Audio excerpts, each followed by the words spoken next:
Today we are going to take a look at exactly what you get for $1,000 for a motherboard.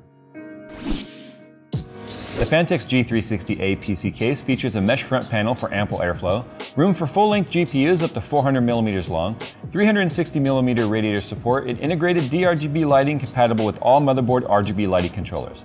To see the full list of specs and colors available, follow the link in the description below. This is the ROG Crosshair X670E Extreme. Would already know that the X in X670 means extreme. So this is the Extreme 670 Extreme Extreme. 3 extremes. That's why it's also 3 times the price. Maybe the E is expensive, not extreme. Oh, it's the extremely expensive Extreme. This is a $999 motherboard. This is like AMD's, at least not, well, ASUS ROG's current top of the line AMD motherboard. Now, they will probably get more expensive than that. They, like the Glacier for like their Intel boards was like $2,000 or something crazy like that. Components are just so expensive right now. But the reason why we're even looking at this right now is because I told you when I did the deleted 7950X CPU that I'm building myself an AMD system to start using at home to replace my 10th gen 10900K Intel system. It'll be my first time using AMD at home as my primary system since 2012. It's been a decade since I started this channel with a 8120 and then ended up going up to an 8350 and later on, and then I moved on to Ivy Bridge, and then that's been Intel ever since. So it's exciting for me to be able to see like, what kind of crazy ass system can I build for AMD? The only problem is like, AMD used to be this amazing value. Like it was amazing performance at a value. It's just now, unfortunately, as they caught up performance-wise, manufacturers like ASUS started making super high-end products for AMD because they got back market share, which means now a lot of the value is gone if you start looking at this tier of component. If you're looking at building an AMD rig on any sort of a budget, this motherboard is not for you. And by budget, I mean most people wouldn't consider spending $500 on a motherboard. This is double that. It's still fun to look at it, right? I can't afford a Bugatti Veyron, but it's sure fun to look at it. I wanna see if this is gonna work with my current case. The case I have at home that I want to reuse is the Inwin 925. It's a smaller brother to the Inwin 928, which is a double wide, monstrous case. Singularity Computers even sent me a couple of distribution blocks and pump combo distro plates for it. A back one and a side one. My concern about the one that goes on the back wall is this is a very wide motherboard that ASUS continues to have 180-degree plugs for the 24-pin coming out of it, which means now with the distribution block there and the grommets, I'm not entirely sure if it's gonna fit, which was the problem I had with this exact layout on the Spectre case. So anyway, this motherboard is ridiculously heavy. Dude. About 3,030 grams. I'm not a fan of the font right there that just says Crosshair. I'm not a fan of that. I think that looks cheesy actually and takes away some of the premium feel of it. So anyway, there's a Gen Z.2 right there, this is remember the Dim.2, which had an area to be able to mount a couple of extra M.2s? That could mount on there, which will add to the weight. In fact, I need to kind of add all that stuff up and then reweigh it. Anyway, we'll get back to this in a second. I wanna see what accessories come with it because the box is still very, very heavy of stuff. All right, so this has been coming with AMD motherboards for a while now. This is an additional control box for fans and RGB. Here is that Gen Z.2. So this is the successor to the M.2, which was very successful. If you mount M.2s underneath this cover, to get to them, you would have to remove the graphics card. If you have a water-cooled graphics card or something like that, especially if it's rigid tubed or anything, then you'd have to drain your system, make sure you get all the water out of these tubes, get the graphics card out, then take the cover off and get to those drives. But check this out, it even has a heat sink and a heat pipe on it. So this allows us to add 2 more SSDs. There's one that mounts to either side. Now only one side actually connects to the heat pipe. That's this one. This one right here is the only one that touches the heat pipe. So the other side is gonna get some passive cooling from this piece of metal. And then this guy just goes like that. That looks so cool. Anyway, with all the motherboards from AMD, this is the nicest boards, especially the ROG boards, you get this screwdriver, which has a removable bit. And then of course you get your USB stick with all your drivers. Thank you for including USB sticks, guys. So many brands are still including CDs. What in the heck is this guy? Oh, this is a GPU mount or GPU support? Yeah, it's magnetic. So you can put that in your case. And then this is designed to just push up on your graphics card. It's rubberized. That only works if the graphics card is within that range. But at least they're providing it. This right here is just a connector to put all your front panel connectors on your case onto this, and then this goes into the motherboard. It's just a single jumper wire of some sort. I'm not sure exactly what that jumper is. So this right here is actually a proprietary ARGB header on this end, as you can see. Then it terminates to two motherboard style ARGB headers here. So now we're up to 8 because we have 6 on here and then 2 more on here. Remember, this is gonna utilize 1 from the motherboard, so you can't count this and say we got 8 plus 2 on the board because 1 on the board has to input or output and input into this. So we lose 1 off the board. So that's where that goes. All the connectors on this motherboard, as you can see, are right angle right there. So everything is gonna push potentially into my distro plate. Hopefully not. The 925 is not exactly what you would call a small case, but they are things that I have to consider. And so I'm gonna have to, you know, just double check all of this and make sure I'm gonna have plenty of clearance. ROG True Voltician. So I don't actually know what the True Voltician is, but I was reading about it right now, seeing that it came with it on the site. This, I'm assuming, is just some sort of a probe. That's a USB header right there. That's a micro USB. And then we have jumpers everywhere. It's gonna be some crazy overclocking thing that I'm not even gonna care about. 1, because I'm delidded, and 2, I will be undervolting. Replacement little hold down clips for like the M.2s, actual M.2 hold down screw, and then our case badge, which appears to be metal, like actually metal. So all of the little bits right here, this should be our manual. Yep, this is where I'll be able to learn about the Voltician. My God, it just keeps going. I mean, at least you're getting some money's worth, right? 2 more, 4 more, 8 more, but these are,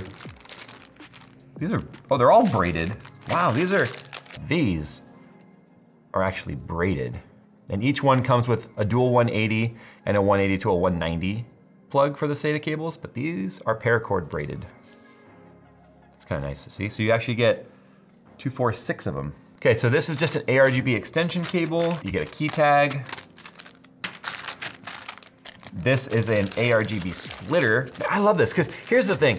When you're building your systems, especially when it comes to ARGB, there's nothing that ruins your day faster than realizing you ran out of plugs and you gotta order something from Amazon or whatever and wait for it. But check this out. They give you that control box. Look at the length of this splitter.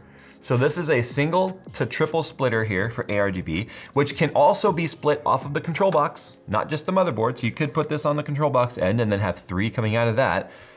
If you do that too much, you're gonna run out of signal and then your lights will start acting all weird. So don't do it a whole bunch. But anyway, look at the length of this.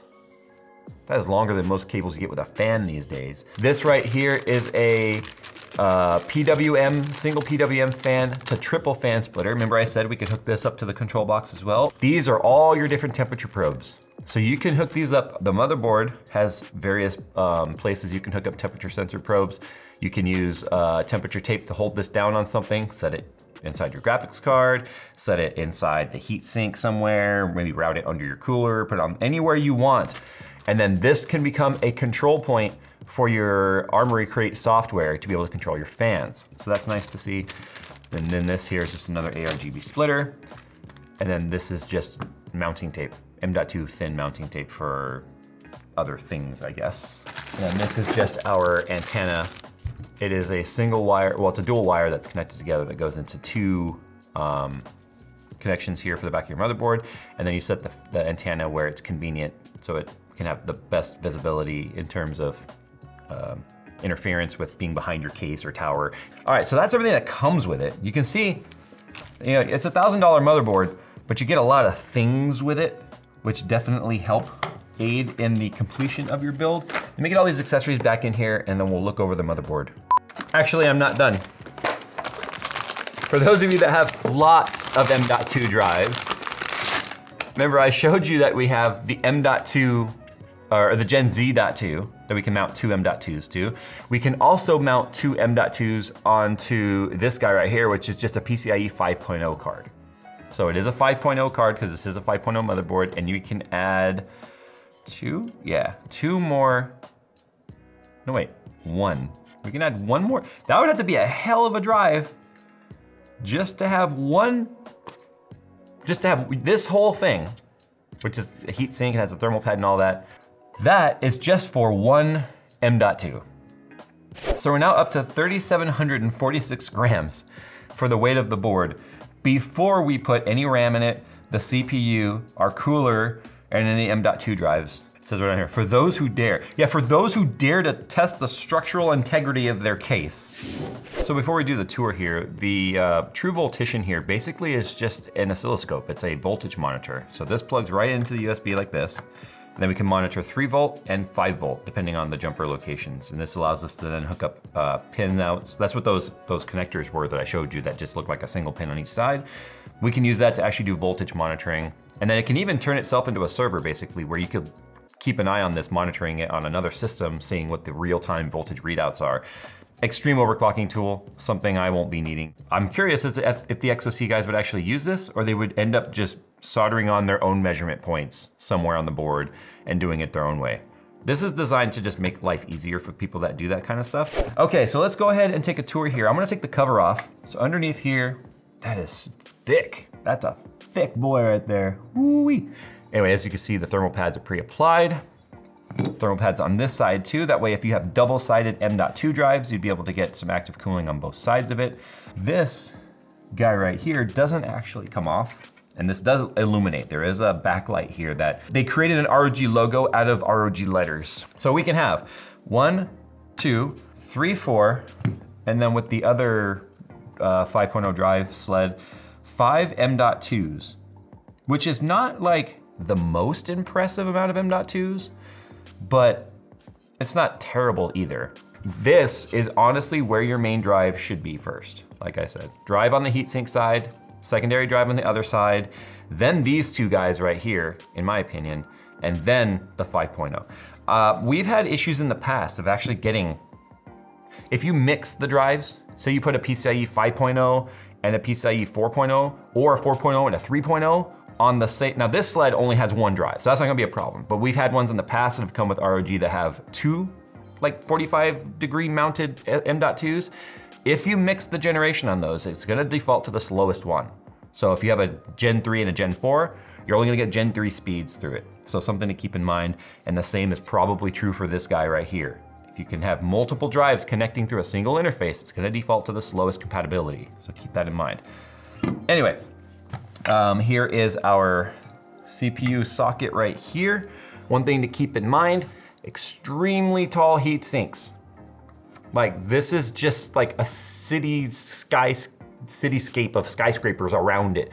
Your cooler height, depending on what kind of cooler you have, might interfere with some of these, and that's worth keeping in mind. Coolers are getting better about being compatible with tall heat sinks, because as core counts have gotten more dense in CPUs, the coolers have had to also get more dense. They've also had to be able to start clearing these things. The RAM is still somewhat close to the CPU, so depending on your cooler, you might have overhang on top of your RAM. Kind of surprised they didn't space that out just a little bit more, considering the fact that this is a wider motherboard than standard. Now in terms of connectivity, we have 2 EPS 8-pin power right there, 1 fan header, 2 fan headers, 3 fan headers right here on the top, a 12-volt RGB. We have our Q code readout, surface mounted start and reset buttons, which are nice to see. And then we have an ARGB header, a W pump or a water pump header. So it looks like a regular fan header, which is fine, but that means it's also high amp. So if you're running something like a 12-volt DDC pump or something that has a 4-pin fan header on it, you can hook it up to this and have proper control, which means it's not gonna go to like 0 RPM. 0 RPM, auto water pump is bad, but it also is able to handle the higher amps that a water pump would draw versus fans. Anyway, we have our chassis fan there, ATX 12 volt power at a 90-degree angle, like I said. PD power, basically it's supplemental power from the motherboard. So we have two USB 3.0 headers next to each other on the side. I'm so glad they did that. We have another fan header right here. And then this is our SATA connectors. You'll notice we're getting less and less SATA connectors. We're down to 6 of them. On the bottom, another 3-pin fan header right there. We have some temperature probe headers, 2 more PWM fan headers, surface mounted buttons for clear CMOS, BIOS flashback, all of that. Our U.2 right here for our USB-C, 2 USB 2.0. These toggles are for different modes like LN2 modes and other extreme overclocking modes. And then over here, we have some more surface mounted buttons. These are like one-touch overclock buttons that are gonna adjust B clock and A clock depending on what you have set in the BIOS. And then on the back here, as you can see, BIOS flashback and clear CMOS, 8 USB 3.0s, 10G Ethernet built in. Dude, there's 4 USB-Cs back here, I just realized, and 2 of these are DisplayPort. That's actually pretty awesome. Built-in sound card, wireless, and then SPDIF. When you're designing a motherboard, and if there's a checkbox for a feature, they just checked all of them, basically, which is why it's $1,000. To be honest, the more I looked at this, given how motherboard manufacturing and costs have been for Intel, I'm kind of surprised it's not more, if you want to know the truth. It's still very expensive. But I also got this. This is just from Easy DIY. It's just, yes, it's RGB, shut up. It is a 90-degree adapter. My only question is, yes, it will work this way. If I have enough width, I can re-angle it up like that. The RGB won't show, but if there's enough room here between, say, my grommet and the distro plate, this might give me enough clearance to be able to do what I need to do to get that curve. And then it's RGB. Oh man, so this is what the flagship motherboard from ASUS ROG looks like for AM5 socket. I really hope it fits in the 925 and doesn't interfere with the distro plate that's gonna be going. If I didn't have the distro plate, it'd be fine. I even compared it to the motherboard I have now, which is a standard size, but it's also a standard mount with the 24 pin pointing up, which gives me that loop. If we get too close to the grommet, then I won't be able to make that loop. So that's the only reason right now I have this 90-degree adapter. That way I might be able to curve it back, but we'll see. It means that I won't be able to do my live stream while I'm building the system because of the fact that the system is down. The system is down. Guys, I am well aware that this motherboard right here is out of reach for like the vast majority of everybody. You don't need to spend this kind of money on a motherboard. This is just literally can do anything you would ever need it to do and be the last motherboard you would ever need for years to come. But if you're gonna be using the motherboard for multiple generations, which AMD has already proved with Ryzen, you know, the AM4 socket, if you get 3 or 4 generations out of it, it might be worth going with a high-end motherboard.